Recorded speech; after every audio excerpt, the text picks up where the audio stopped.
Boa noite. Olá, boa noite. Um gigante do futebol faz história na maior Copa de todos os tempos.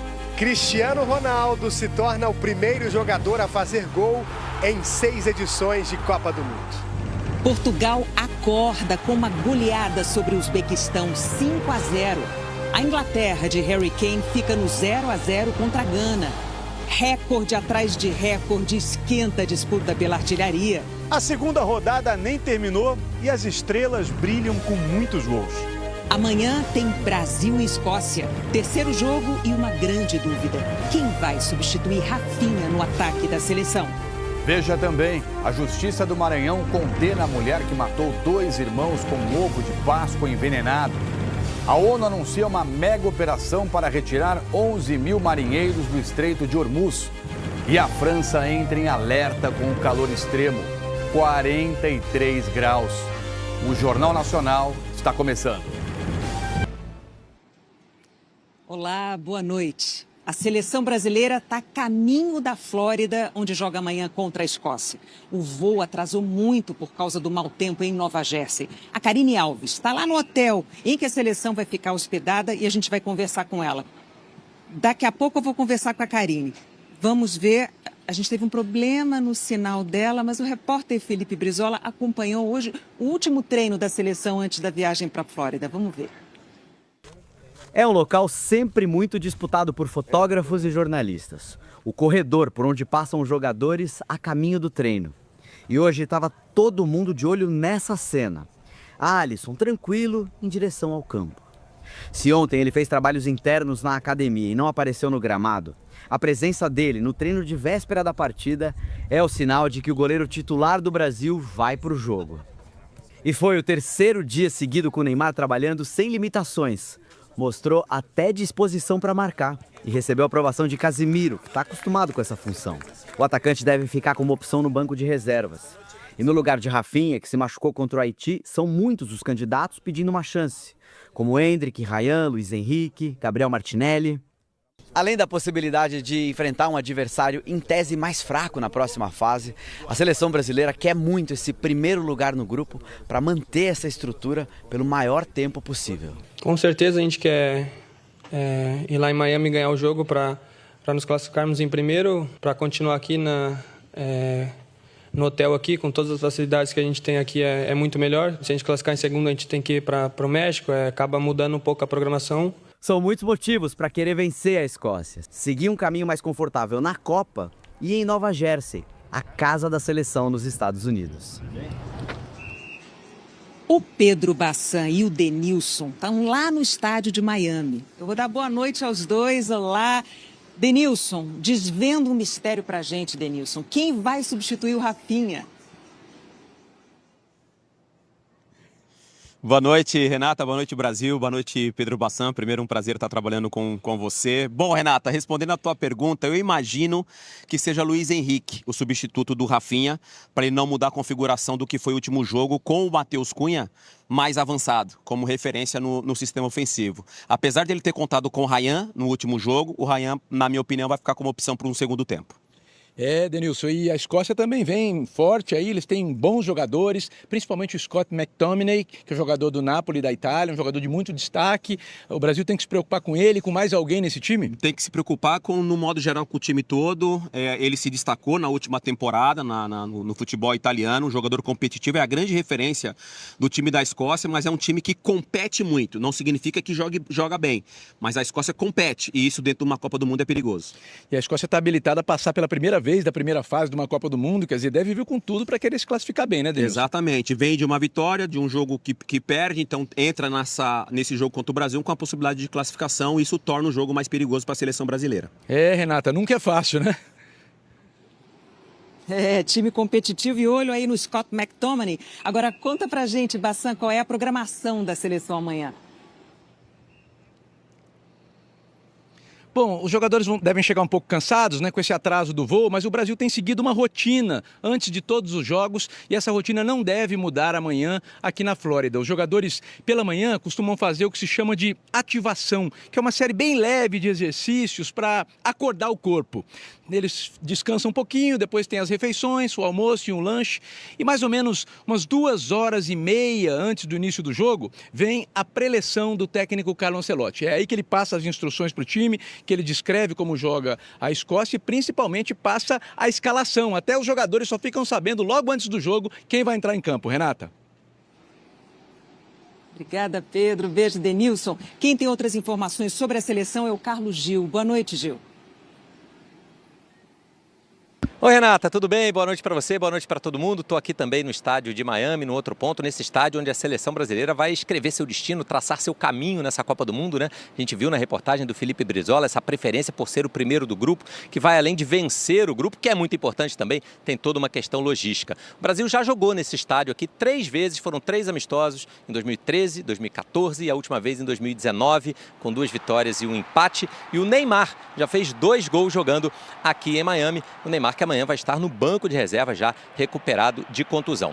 Esse é um estádio para 65 mil pessoas, quase 65 mil, todos os ingressos vendidos. Vai estar lotado, a comunidade brasileira é enorme aqui na Flórida, é o segundo estado americano com mais brasileiros vivendo e a torcida escocesa tem dado um show à parte. Vamos falar a verdade, nessa Copa do Mundo eles estavam em Boston, a prefeitura de lá estendeu o horário dos bares para que eles pudessem consumir mais cerveja e eles conseguiram acabar com a cerveja de Boston. Olha só o que nos espera amanhã. Bom, o Brasil por uma questão de protocolo da FIFA, o jogo é Escócia e Brasil, então é o Brasil como se fosse visitante, a Escócia teve a prioridade na escolha dos uniformes, eles vão jogar todos de azul.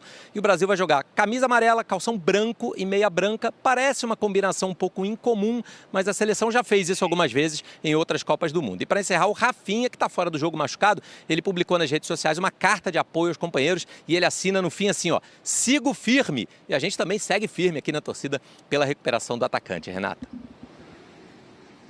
É isso, todo mundo torcendo por ele também, firmes aqui na torcida. A Escócia, então, fez hoje o último treino na Flórida antes de enfrentar o Brasil. Quando até o comandante dá sinais de ansiedade, é porque o jogo representa muito para o país. A Escócia nunca passou de fase em uma Copa. Nós podemos ser os primeiros? Seria muito especial, disse o técnico Steve Clarke. Ele confirmou também que, assim como o Brasil, não terá o time inteiro à disposição. O lateral direito Aaron Hickey se machucou na primeira partida e ainda não voltou a treinar com o grupo. Neste elenco há um grande amigo do goleiro titular brasileiro. O capitão escocês Andy Robertson foi companheiro de Alisson no Liverpool nos últimos 8 anos. O lateral esquerdo escocês disse que Alisson, além de uma grande pessoa, é o melhor goleiro do mundo e que será difícil superá-lo, mas espera que o amigo sofra algum gol amanhã. Outro jogador brasileiro foi assunto aqui no lado escocês, Neymar. A possível estreia dele na Copa pode ser justamente nessa partida decisiva para as duas seleções. Carlo Ancelotti will use him wisely. Steve Clarke acredita que Ancelotti vai utilizar o jogador com inteligência, provavelmente saindo do banco de reservas, e ressaltou que Neymar representa uma ameaça a mais num time de superestrelas. Um empate pode ser suficiente para a classificação inédita, mas os escoceses disseram que o objetivo é ganhar do Brasil pela primeira vez na história e só depois pensar em fazer contas. Depois de 28 anos longe de uma Copa, se técnico e jogadores estão ansiosos, imagine a torcida. O correspondente Rodrigo Carvalho recebeu do Jornal Nacional, mais uma vez, a missão de viajar até o país adversário do Brasil. Vamos ver. Coisas da Escócia. O que o Sandy está apalpando aí com todo carinho é o traje de gala para o jogo de amanhã contra o Brasil. O kilt, a linda saia escocesa. Ela passou a noite no congelador porque é a maneira mais segura de ficar limpa sem danificar o tecido. Uma belezura dessa custa coisa de R$7.000. Mas é para a vida toda, são 40 anos de saia. 3 Copas do Mundo em loco. The kilt is a battle dress. Antigamente o kilt era uma vestimenta de batalha. Hoje a gente usa em casamentos, formaturas e partidas da seleção. Mas jogo da Escócia é a ocasião mais especial. special Até porque casamento acaba. Yes. Tell me about your expectations for Agora fala, e pro jogo de amanhã, eu pergunto. And we will be happy with 0-0. Olha, 0-0, 1-1 ou vitória magra do Brasil, eu tô feliz. That will make us happy. Mas admito, minha intuição é 3-0 Brasil. 3-0. Third place teams. A Escócia pode se classificar em terceiro lugar no grupo mesmo se perder para o Brasil. Só não pode tomar goleada. Good game. Em algumas horas aqui, gente, deu para sentir que o escocês quer se divertir nesse jogo de amanhã contra o Brasil. Aproveitar o momento. Foram quase 30 anos longe de uma Copa do Mundo. E eles são bons nisso. Tem horas que a vida aqui é uma grande pausa para hidratação. Terra do uísque. E de um respeito pelo Brasil. Neymar, don't cry. Lembra da marra dos marroquinos em Marrakech? Brasil won. Aqui, os pés estão no chão. Eu não tenho a ilusão da vitória. Quero aproveitar o momento. Amanhã é Davi contra Golias. Se empatar, vai ser insano. Aconteça o que acontecer, de uma forma ou de outra, pode ter certeza. Eles vão celebrar. É isso, que a torcida escocesa se divirta e a gente ganha o jogo. Eu volto daqui a pouco com outras notícias da Copa. A seguir, o Irã contradiz Trump e rejeita a retomada de inspeções nucleares. Traficantes do Comando Vermelho entraram em confronto com policiais durante uma operação numa comunidade na zona sul do Rio. Nem mesmo uma das menores comunidades da cidade escapa de ter seu território controlado pelo crime. A violência no Morro Santa Marta se impôs antes do dia começar para trabalhadores, estudantes. Meu filho, de 12 anos, acordou às 5h50 da manhã para se arrumar para a escola e começou a chorar desesperado que estava ouvindo tiro. Até turistas que estavam no alto do mirante para apreciar o nascer do sol viram o passeio virar tensão. Eu só vi os tiros, parecia que era dentro de casa, a gente acorda assustado e de repente começa a ver um monte de polícia chegando. Dos 44 mandados de prisão, 14 foram cumpridos. Cerca de 4.000 pessoas vivem na comunidade Santa Marta. As investigações revelaram a existência de pelo menos 30 fuzis nas mãos dos criminosos. Esta rua, bastante movimentada, fica em frente ao morro. Durante os confrontos, um ônibus foi atingido por disparos. Um dos tiros acertou a perna de um passageiro. A vítima foi levada para o hospital e liberada. Tiros também atingiram prédios, carros, um posto de gasolina e uma igreja vizinha à comunidade. Escolas não funcionaram na região. O que a gente observou hoje, estando ali naquela região, é que a população não tem acesso aos serviços essenciais. Os direitos mínimos, os direitos fundamentais, os direitos humanos dessas pessoas são tolhidos pelas atividades criminosas. No Maranhão, a justiça condenou uma mulher que matou 2 crianças com um ovo de Páscoa envenenado. Depois de 14 horas de julgamento, o júri condenou Jordélia Pereira Barbosa a mais de 66 anos de prisão. Em plenário, ela confessou ter envenenado os irmãos Luiz Fernando, de 7 anos, e Evelyn Fernanda, de 13. Também foi condenada por tentativa de homicídio contra a mãe das crianças, Miriam Lira Rocha. O crime aconteceu em Imperatriz em abril do ano passado. Pouco antes da Páscoa, de forma anônima, Jordélia enviou um ovo de chocolate para a casa de Miriam. As crianças morreram dias depois. A mãe sobreviveu após ficar em estado grave na UTI. Jordélia disse que pretendia dar um susto em Miriam, que namorava seu ex-marido. O Ministério Público afirmou que o crime foi motivado por ciúmes e vingança. Os jurados acolheram as qualificadoras de motivo torpe, uso de veneno e dissimulação. A única maneira de honrar a memória dos meus filhos é a justiça sendo cumprida. Não vão voltar meus filhos, né? Mas vai dar um certo alívio. Além de permanecer presa, Jordélia foi condenada a pagar 400 salários mínimos aos pais pela perda dos filhos e mais 100 salários para Miriam por danos físicos e psicológicos. Em nota, a defesa de Jordélia informou que vai recorrer da sentença. A Polícia Federal fez hoje uma operação que apura fraudes no sistema financeiro envolvendo o banco Digimais. Os policiais cumpriram mandados de busca e apreensão contra o banco e contra a ID Corretora. Entre os investigados estão Marcelo de Lima Brasil, diretor do Digimais, e o ex-presidente do banco, Tiago Urbaneja.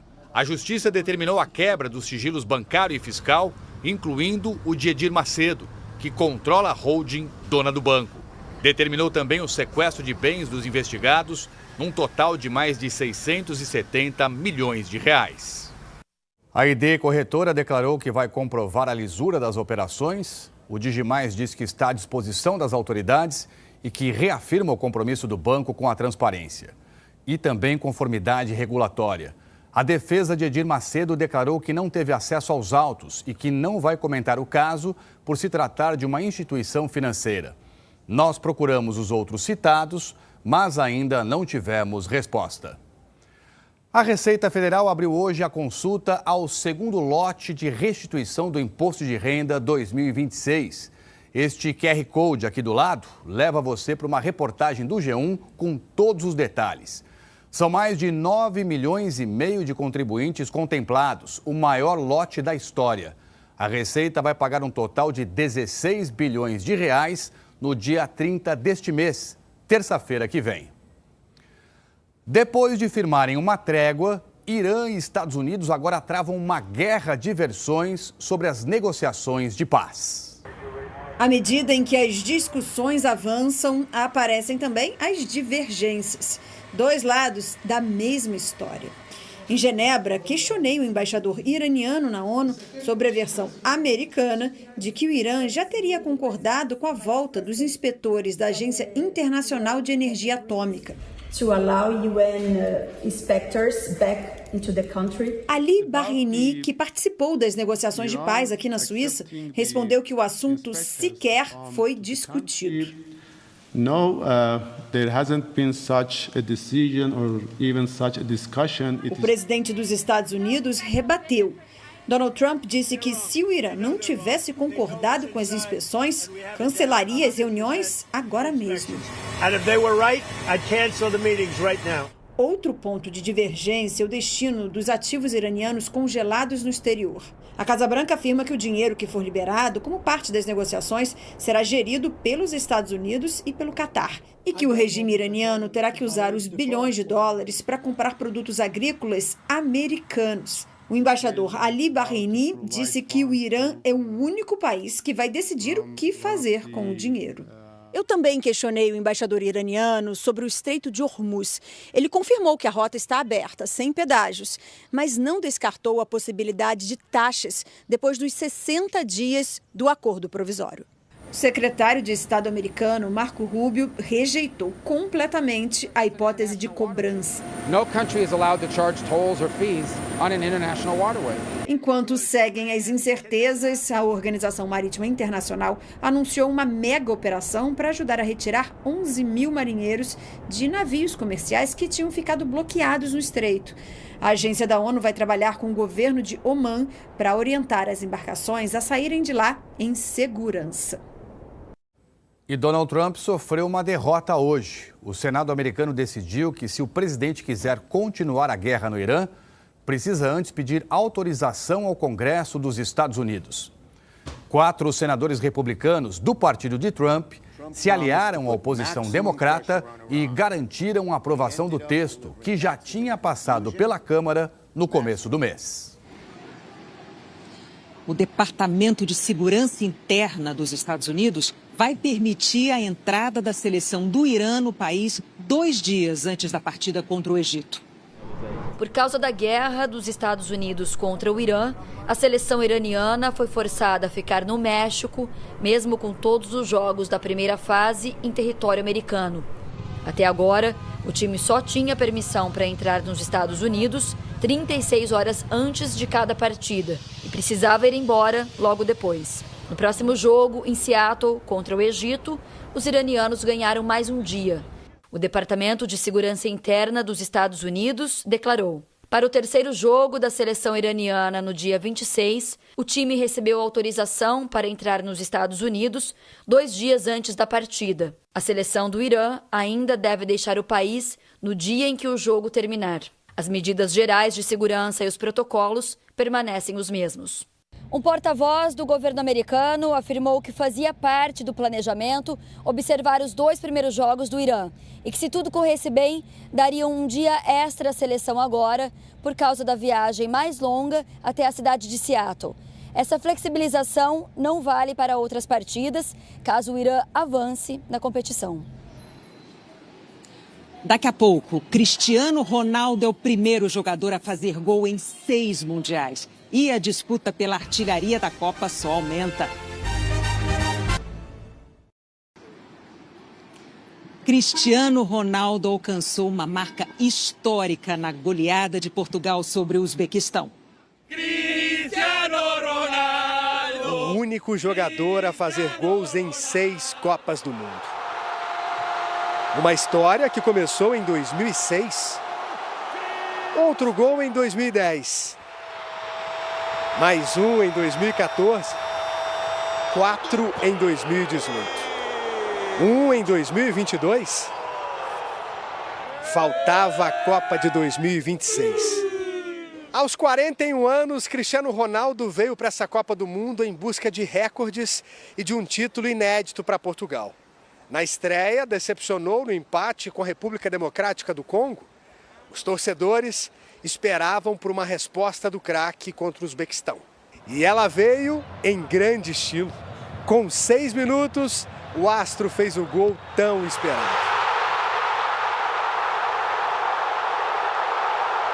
O segundo foi de Nuno Mendes, de falta. Mas o CR7 ainda tinha outro recorde para bater. Com esse toque de categoria, Cristiano se tornou o maior artilheiro de Portugal em mundiais com 10 gols. Ultrapassou Eusébio, que fez 9 gols na Copa de 1966. Estou muito satisfeito, consegui fazer 2 gols, que era um objetivo que eu queria bastante, mas o mais importante foi a equipa, foi a resposta que a equipa deu, a equipa jogou bastante bem. Bola na área do Uzbequistão, ela bateu no goleiro Nematov e entrou. Gol contra, foi o 4º de Portugal. Rafael Leão fechou a goleada, Portugal 5, Uzbequistão 0. Cristiano Ronaldo está agora a 25 gols de chegar ao 1000º na carreira. Hoje foi o melhor em campo, amanhã vai ser outro. Se estivermos unidos, eu acho que podemos chegar bastante bem. A disputa pela artilharia dessa Copa começou intensa e com o brilho dos grandes craques. Num ritmo preciso, com organização, sincronia nos estádios, nas escolinhas norueguesas e a liderança, talento e força desse atacante viking de 1,95 m, a Noruega rema a favor do vento nessa Copa. Erling Haaland é um estreante em mundiais de 25 anos de idade. Mesmo assim, não cedeu à pressão no maior palco do futebol e já fez 4 gols nas 2 vitórias dos noruegueses. Contra Senegal, o Pedersen abriu o placar. No segundo tempo, o Haaland tomou conta da área, marcou 2 vezes e garantiu a vitória por 3-2. Haaland! Ele é o cara! Ismail Assar fez os 2 gols senegaleses. Sem falsa modéstia, Erling Haaland disse que é muito bom nessa história de fazer gols e reconheceu que tem um pouco de sorte. Kylian Mbappé é apenas 2 anos mais velho do que o Haaland, mas é bem mais experiente em Copas. Campeão na Rússia em 2018, vice no Catar em 2022, ele é o líder dessa França versão 2026. Tem 16 gols em mundiais, 4 marcados nos Estados Unidos. Tá voando. Contra o Iraque, marcou 2 vezes. Dembélé completou a vitória por 3-0. E o mais velho dessa lista é o mais eficiente até aqui. Lionel Messi, a um dia de completar 39 anos, é o artilheiro da Copa com 5 gols. Ele já está eternizado aqui em Dallas, onde marcou os 2 últimos, e pode fazer mais no sábado, no mesmo estádio, contra a Jordânia. O Rafael é equatoriano, mas com a camisa da Argentina, de visita ao mural do Messi, disse que foi às lágrimas quando se deu conta de que estava no estádio ontem vendo o Messi fazer aquilo. Bola muito forte, Medina chegou cruzando de volta, Messi! Mais 2 para a incomparável lista de 18 gols dele em mundiais. O Messi fez todos os 5 gols da Argentina nessa Copa. Foi da decepção passageira de um pênalti desperdiçado sob tantos olhares ao êxtase absoluto na comemoração com os amigos após garantir a vitória. Áustria! Vibrou tanto que ficou sem resposta na entrevista após o jogo. Perguntado sobre qual o gol mais bonito dele em Copas, o Messi disse que não conseguia se lembrar de todos, que estava cansado e sem força. Com pouca força. Porque ele deixa tudo em campo. Transforma o próprio suor em sorrisos e lágrimas, mundo afora. Paulo Nunes, boa noite. Os artilheiros estão fazendo a festa dos torcedores. Parece que eles chegaram nessa Copa dizendo assim, vocês vão ver quem vai ser o cara da maior Copa de todos os tempos. Bom, o Messi está voando, né? A gente viu, até agora está no topo da artilharia, 5 gols nessa Copa. Boa noite, Renata. Boa noite, Tralli. Boa noite a todos. Que maravilha pra gente, né? Eles vieram com muita fome de gols, né, esses craques. Agora é um momento importante na Copa do Mundo e a gente vai ver muitos gols de grandes jogadores. Bom, a gente falou do Messi, indiscutível, Mbappé. Mbappé é absurdo. Mbappé, muita força, muita qualidade. O entorno dele, né, na seleção da França, o ajuda bastante. Mas é um fenômeno que vai dar muito trabalho nessa Copa do Mundo. Parece que ele está de olho ali no Messi para bater ele. Buscando, né? Atrás do Messi. O Messi faz 2, ele vai lá e faz 2 também. Haaland. Isso é muita força física. A seleção da Noruega depende muito dele, né, da força, dos gols. É um centroavante nato, finalizador dentro da área. Cristiano Ronaldo. Ali é muita personalidade, a capacidade técnica, posicionamento, a personalidade que ele tem. E Portugal também depende muito dele. Mas deles todos, o único que é gênio, que é craque, é Lionel Messi. Bom, a gente não pode deixar de falar do Vini Júnior, que não está, por enquanto, ainda nessa briga pela artilharia, mas já fez 4. Participou dos 4 gols do Brasil, 2 gols, 2 assistências, está brilhando, né, na seleção. Muito bem lembrado, é um jogador que é decisivo no Real Madrid, está sendo decisivo aqui na Copa do Mundo, 2 gols, 2 assistências, muita velocidade e a seleção brasileira está entendendo melhor ele e jogando mais para ele, tenho certeza que ele brigará pela artilharia também. Vamos ver mais amanhã, obrigada, Paulo. O inglês Harry Kane até poderia estar nessa lista aí dos artilheiros, mas hoje ficou no 0-0 contra a seleção de Gana. O sonho dos ingleses é grande.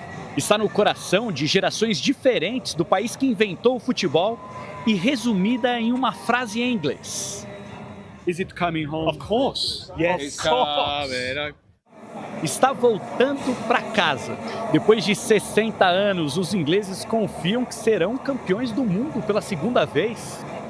Mas Gana não estava intimidada e encarou o desafio sem medo e com alegria.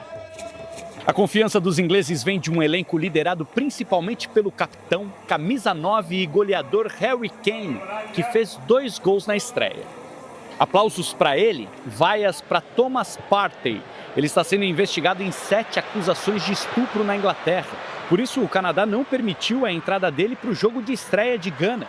Nos Estados Unidos, as regras são outras e ele pôde jogar.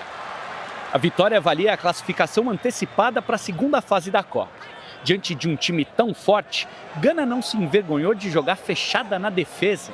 E aí a Inglaterra teve dificuldades.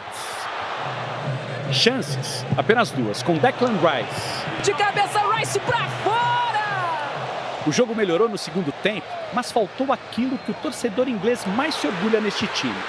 Pontaria no ataque, um chute cruzado de Saka, defendido pelo goleiro. E sobretudo do principal atacante. Prepare-se para uma cena rara. Cabeçada na trave, sobra para Harry Kane fazer o gol da vitória. Inacreditável! A reação de David Beckham, um dos maiores ídolos do futebol inglês, disse tudo. Quando nem Harry Kane resolveu, é porque o dia não era mesmo da Inglaterra. O alemão Thomas Tuchel, técnico da seleção inglesa, disse que já sabia que o jogo seria difícil. Tentamos, mas não conseguimos marcar. Acontece. O empate foi decepcionante para a Inglaterra, mas para a Gana foi como uma vitória. E isso ficou muito claro na reação dos torcedores ganeses aqui na arquibancada. As duas seleções têm 4 pontos e a decisão do Grupo L ficou para a última rodada. Os ingleses querem a Copa de volta para casa. Mas Gana mostrou que não será fácil e hoje ela terminou nas mãos de quem também tem muito amor por essa taça, mesmo sem nunca tê-la conquistado. A Argélia venceu a Jordânia de virada. Em São Francisco, nos Estados Unidos, a Jordânia saiu na frente com Al Rashidan. Ben Boali, de cabeça, empatou para a Argélia. E Gouiri aproveitou a sobra para virar a partida. Argélia 2, Jordânia já eliminada 1. Bom, vamos ver agora quem já conseguiu avançar para a próxima fase. México, Estados Unidos, Alemanha, França, Noruega e Argentina estão classificados. Mas a gente tem também as seleções eliminadas. O Haiti, a Turquia, Tunísia e Jordânia estão fora.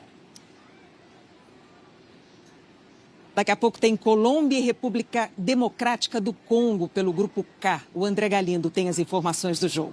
Boa noite, Renata. E também para quem nos acompanha no Jornal Nacional, virou tradição nessa Copa do Mundo, tá? Tem Colômbia, tem muita gente vestindo o amarelo. Eles serão imensa maioria entre os torcedores, 46 mil ingressos para a partida que encerra a segunda rodada do Grupo K aqui em Guadalajara. Esse povo todo confia no setor ofensivo, no meio atacante John Arias, do Palmeiras, em Luiz Dias, que vem de uma brilhante temporada com o Bayern de Munique da Alemanha e que na estreia 3-1 sobre o Uzbequistão fez gol e deu assistência. E a República Democrática do Congo vem de um empate histórico 1-1 no primeiro jogo com Portugal. O ex-autor desse gol, o primeiro do país em mundiais, está confirmado. Ele que atua no futebol inglês é jogador do Newcastle. São atrações de Colômbia e República Democrática do Congo. Eu volto contigo. Valeu, Galindo. E a seguir eu volto com as últimas informações sobre a seleção brasileira e o alerta de calor para o jogo de amanhã contra a Escócia.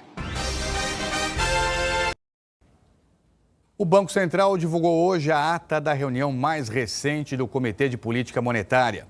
Na semana passada, o Copom reduziu a taxa básica de juros para 14,25% ao ano.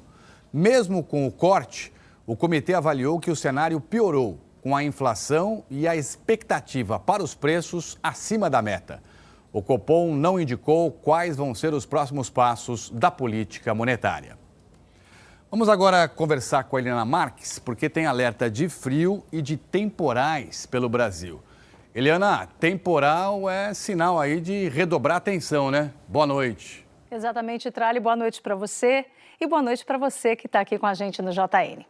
Eu começo pela chuva forte que pode atingir parte destes 9 estados. No norte, nordeste, centro-oeste e sudeste. As capitais que estão aí no meio, São Paulo e Rio de Janeiro, com potencial para chuva o dia todo. Goiânia, São Luís, Belém e Boa Vista com pancadas de chuva, principalmente à tarde e à noite. O tempo fica firme nas áreas amarelas do mapa, com calor e ar mais seco do oeste da Bahia ao Tocantins e sol e frio do sul de Mato Grosso do Sul à região sul.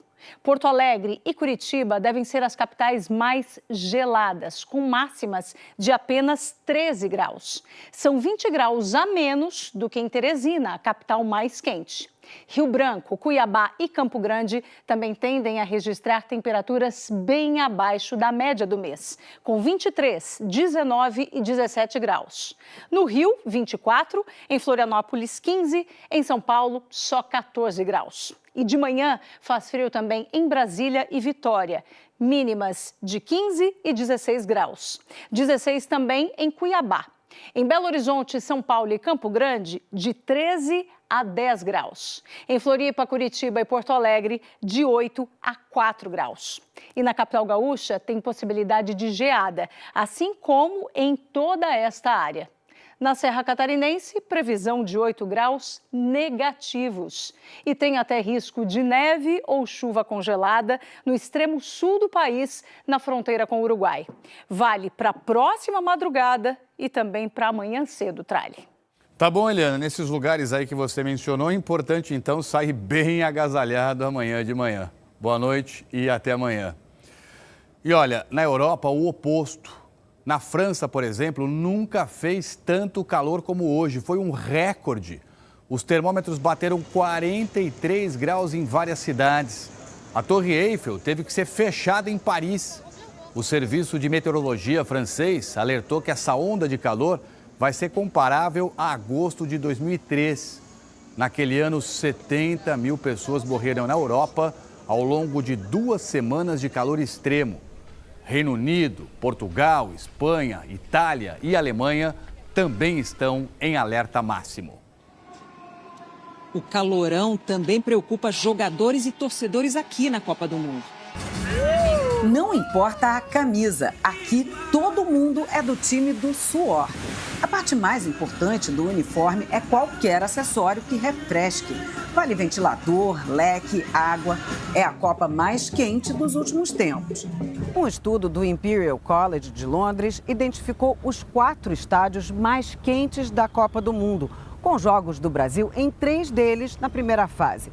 Nova Jersey, Filadélfia e aqui em Miami, onde o Brasil vai enfrentar a Escócia. O estudo também concluiu que 1 em cada 4 partidas será jogada sob condições de calor elevado. O Arthur se refresca como pode e acha que o Brasil pode levar vantagem.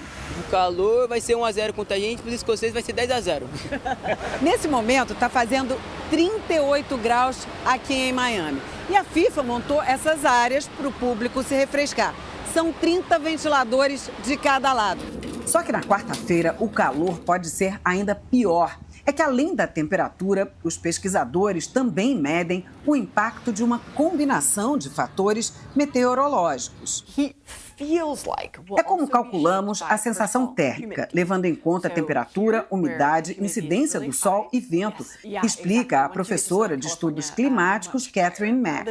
Quando está muito úmido, como aqui em Miami, o suor não evapora, por isso não refresca a pele e o corpo sua ainda mais, o que pode provocar desidratação. Amanhã, quando a bola rolar, a sensação térmica pode chegar a 43 graus. Vamos falar agora com a Duda Dal Ponte. Ela tem as últimas informações sobre a seleção brasileira. Boa noite, Duda.